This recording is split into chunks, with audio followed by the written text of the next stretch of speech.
pre-judge here. Yesterday on the Senate floor, he delivered blistering remarks about the politics that have been at play here in the days leading up. Testimony closely from her office here on Capitol Hill. Lisa Murkowski has cleared her schedule for the day so she can also make an assessment herself. But George, so much of this comes down to how these senators will determine who is credible, who is telling the truth. And so much of that, senators that I've been talking to on this committee and outside say it comes down to a matter of a gut feeling. Startling testimony, but people didn't believe her. And so that really was, in the end, what did her in. Now, a lot of women believed her, and we did have the year of the woman in the election as a result of that.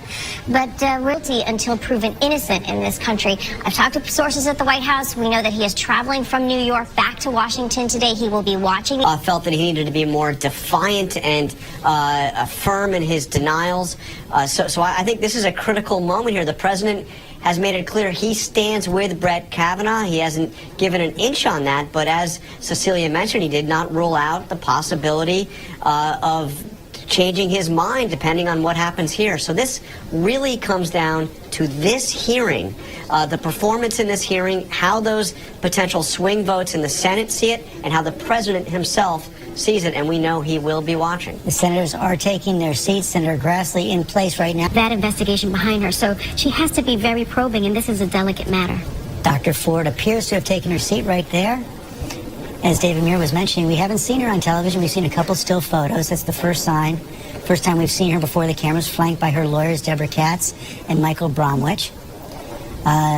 She said she came here with a group of about 16 friends and supporters.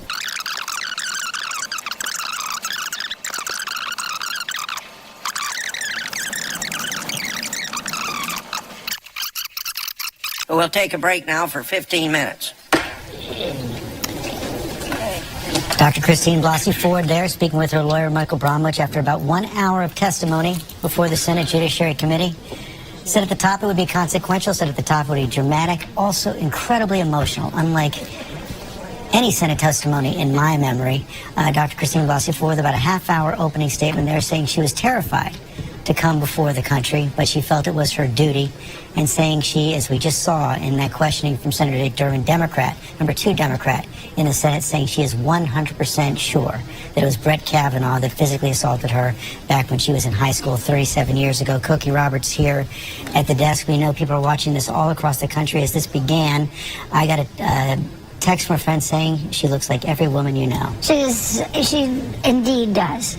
She is just someone who is completely recognizable. Are they a heart attack victim, or are they resting? Are you okay? Oh my God!